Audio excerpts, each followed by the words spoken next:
Athletes aren't the only ones who dream of being part of the Olympic Games. Journalists do as well. And for NBC's Ahmed Fareed, the chance to be at the Games checks off another bucket list event he has longed to cover. Jack Doles is in Paris tonight with his story. Jack? Yeah, Amber, 1 minute he's playing quarterback for Sparta High School. The next, he's out here as one of NBC's Olympic hosts.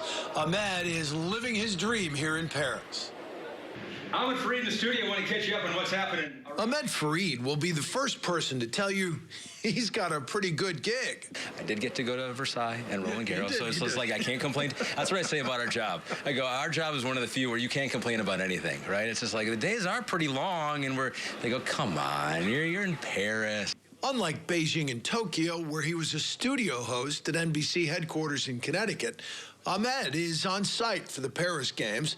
He does some work in studio, but spends most of his time sharing stories about the iconic venues here. Versailles is awesome. It's just everywhere I go, that's going to be the best until tomorrow, and then I go, I think that was the best now. The venues are part of the reason Americans have gotten so caught up in the Paris Games. Having fans has brought back an energy and Olympic spirit that's been missing. And for NBC, ratings are up drastically. There was optimism that we would get that, right? Because Paris is an iconic city, and so you have that to fuel.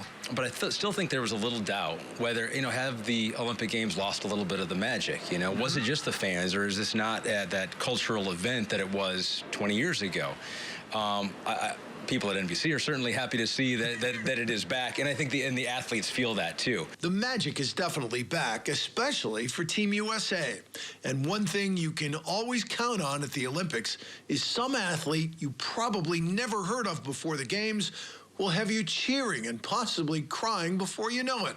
And for Ahmed, that's the true magic of the Games.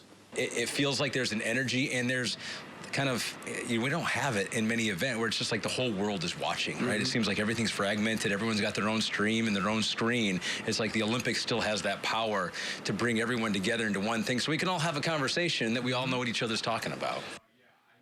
And with the U.S. up to 103 medals in these Paris Games, it's been all feel-good for the most part for Team USA. You see Ahmed in studio, and then you also see him at venues. He's been taking viewers from place to place to place, so he's got a really, really fun job out here in Paris. And Amber, he says he's really enjoying every day of it out here. I'm sure he is. I just want to let everyone know that I did offer to carry Jack's camera around, but he still wouldn't let me go. Just saying. I don't have that kind of a budget. Are you kidding me? All the suitcases you'd bring out here, Amber? Oh, no. All right, thanks so much. Jack Doles reporting from Paris.